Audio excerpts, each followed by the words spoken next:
আমার স্নেহের সকল ছাত্রছাত্রীকে শুভেচ্ছা আর আমার একগুচ্ছ ভালোবাসা জানিয়ে আজ শুরু করছি তৃতীয় প্রজন্মের কম্পিউটারের বৈশিষ্ট্য এবং তার সুবিধা ও অসুবিধা। তৃতীয় প্রজন্মের কম্পিউটার এর প্রধান যন্ত্রাংশ ছিল আইসি, অর্থাৎ ইন্টিগ্রেটেড সার্কিট। এই ইন্টিগ্রেটেড সার্কিট আবিষ্কার হওয়ার ফলে কম্পিউটারের আকার আকৃতি কিন্তু অনেকটাই ছোট হয়ে গেছিল, কেননা এই ইন্টিগ্রেটেড সার্কিট এর মধ্যে লক্ষ লক্ষ সূক্ষ্ম ইলেকট্রনিক উপাদান যেমন রেজিস্টার, ক্যাপাসিটার, ট্রানজিস্টার ইত্যাদির সমন্বয়ে ছোট পরিসরে সংঘবদ্ধ হয় এবং অর্ধপরিবাহী সিলিকনের আস্তরণে আবৃত হয়, ফলে কম্পিউটার আকারে অনেক ছোট হয়ে যায়। তৃতীয় প্রজন্মের কম্পিউটারের বৈশিষ্ট্য ইলেকট্রনিক উপাংশ। এই প্রজন্মের কম্পিউটারগুলিতে প্রধান ইলেকট্রনিক উপাদান হিসাবে ইন্টিগ্রেটেড সার্কিট বা আইসির ব্যবহার শুরু হয়। ইনপুট ব্যবস্থা, ইনপুট যন্ত্র হিসাবে কিবোর্ডের ব্যবহার শুরু হয়। এই প্রথম ইনপুট ব্যবস্থার কিবোর্ডের আবিষ্কার হলো, মানে কিবোর্ড এলো। আজকের দিনে যে কিবোর্ড দেখি সেই কিবোর্ড। আউটপুট ব্যবস্থা, আউটপুট যন্ত্র হিসাবে মনিটরের ব্যবস্থা শুরু হয়।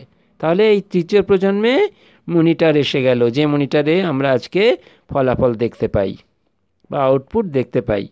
স্টোরেজ, তথ্য সংরক্ষণের জন্য ম্যাগনেটিক ডিস্ক ব্যবহার করা হতো। তাহলে তৃতীয় প্রজন্মেও স্টোরেজ বা তথ্য সংরক্ষণের জন্য ম্যাগনেটিক ডিস্ক ব্যবহার করা হতো। আকার, প্রথম ও দ্বিতীয় প্রজন্মের তুলনায় আকারে ছোট ছিল, তাই বহনযোগ্য ছিল। তাহলে আকার এতটাই ছোট হয়ে গেল, আমি আগেই বলেছি যে আইসি ব্যবহারের ফলে তৃতীয় প্রজন্মের কম্পিউটারের আকার অনেক কমে গেছিলো, তাই প্রথম ও দ্বিতীয় প্রজন্মেরগুলোর তুলনায় আকারে অনেক ছোট হয়ে গেছিলো, তাই এই তৃতীয় প্রজন্মেই কম্পিউটার বহনযোগ্য হয়ে উঠেছিল। গতি, এই প্রজন্মের কম্পিউটারগুলি মাইক্রোসেকেন্ডে গণনা কাজ করতে পারত। মাইক্রোসেকেন্ডে, ভাবো, মানে প্রথম ও দ্বিতীয় তুলনায় অনেক গুণ বেশি। শীততাপ নিয়ন্ত্রণ, শীততাপ নিয়ন্ত্রণযুক্ত ঘরের প্রয়োজন ছিল, অর্থাৎ প্রথম, দ্বিতীয় এবং তৃতীয় প্রজন্মেও শীততাপ নিয়ন্ত্রণযুক্ত ঘরের প্রয়োজন ছিল, অর্থাৎ এয়ার কন্ডিশন প্রয়োজন ছিল। রক্ষণাবেক্ষণ, আগের প্রজন্মগুলির তুলনায় যান্ত্রিক গোলযোগ কম হওয়ার জন্য রক্ষণাবেক্ষণের ব্যয় কম ছিল, অর্থাৎ এই প্রজন্মে, অর্থাৎ তৃতীয় প্রজন্মে কম্পিউটারগুলি খারাপ হতো কম, তাই রক্ষণাবেক্ষণের ব্যয়টা অনেকটাই কমে গেল। প্রোগ্রামিং ল্যাঙ্গুয়েজ, প্রোগ্রামের ভাষা হিসেবে সি ল্যাঙ্গুয়েজের ব্যবহার শুরু হয়। তাহলে তৃতীয় প্রজন্মে অনেক কিছু আসছে, সি ল্যাঙ্গুয়েজও এসে গেল। সি ল্যাঙ্গুয়েজ কিন্তু খুব, মানে ল্যাঙ্গুয়েজের মাদার। হ্যাঁ, আমরা যে ল্যাঙ্গুয়েজ কম্পিউটার শিখি তার সকল ল্যাঙ্গুয়েজের মাদার হলো সি ল্যাঙ্গুয়েজ। মাদার মানে মা, অর্থাৎ এই সি ল্যাঙ্গুয়েজ হলো সকল ল্যাঙ্গুয়েজের মা। সময় বিভাজন বা টাইম শেয়ারিং প্রক্রিয়ায় কাজ করার ধরন এই প্রজন্মের কম্পিউটার থেকে চালু হয়। তাহলে আজকের দিনে আমরা যে টাইম শেয়ারিং ব্যাপারটা বলি, তার প্রথম শুরু হয়েছিল তৃতীয় প্রজন্মে। থার্ড জেনারেশনে এই টাইম শেয়ারিং ব্যাপারটা এসেছিল। তাহলে কত কি নতুন নতুন আসছে দেখো তৃতীয় প্রজন্মে। 1 নম্বর কিবোর্ড এলো, 2 নম্বর সি ল্যাঙ্গুয়েজ এলো, আর 3 নম্বর টাইম শেয়ারিং ব্যাপারটা এলো, আর কম্পিউটার কী হলো, বহনযোগ্য হলো।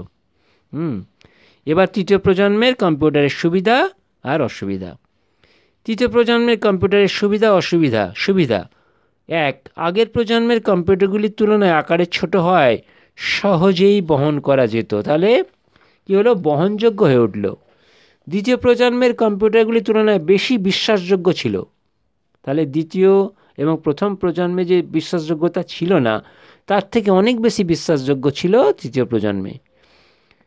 3 নম্বর, বিদ্যুৎ এবং রক্ষণাবেক্ষণের খরচ আগের প্রজন্মগুলির তুলনায় কম ছিল। তাহলে বিদ্যুৎ এবং রক্ষণাবেক্ষণের খরচ অনেক কমে গেল। নাম্বার 4, এই প্রজন্মের কম্পিউটারগুলিতে কম তাপ উৎপন্ন হতো এবং তাপও খুব কম উৎপাদন হতো। 5, উৎপাদন ব্যয় কম হওয়ায় কম্পিউটারের দাম সস্তা ছিল, ফলে সারা বিশ্বে বাণিজ্যিকভাবে এর প্রচলন বেড়ে গেল। অর্থাৎ একদম যে অনেক ধনী ব্যক্তিরাই কিনতে পারত তা নয়, মোটামুটি মাপের ধনী ব্যক্তিরাই এই কম্পিউটার কেনার যোগ্য হয়ে উঠলেন। তাহলে দাম অনেকটাই কমে গেল। অসুবিধা নাম্বার 1, আগের প্রজন্মের কম্পিউটারগুলির তুলনায় গঠনগত জটিলতা বেশি ছিল। তাহলে গঠনগত জটিলতা কী হলো? বেড়ে গেল। নাম্বার 2, আইসি উৎপাদনে উন্নত মানের প্রযুক্তির প্রয়োজন ছিল। তাহলে আইসি এমন একটা প্রযুক্তি যা উন্নত মান দরকার। নাম্বার 3, অনেক ক্ষেত্রে শীততাপ নিয়ন্ত্রণের প্রয়োজন ছিল। নাম্বার 4, দাম কম ছিল ঠিকই, কিন্তু সাধারণ মানুষের আয়ত্তে ছিল না। তাহলে সাধারণ মানুষ তখনও পর্যন্ত কেনার যোগ্য হয়ে উঠলেন না। ঠিক আছে, এটাই হলো তৃতীয় প্রজন্ম, তার বৈশিষ্ট্য, সুবিধা এবং অসুবিধা, এগুলো নিয়ে আলোচনা করলাম। কারো যদি কোনো অসুবিধা থাকে তা আমাকে জানাতে পারো। আজ আমি তোমাদের সকলকে শুভেচ্ছা আর ভালোবাসা জানিয়ে শেষ করছি। ধন্যবাদ।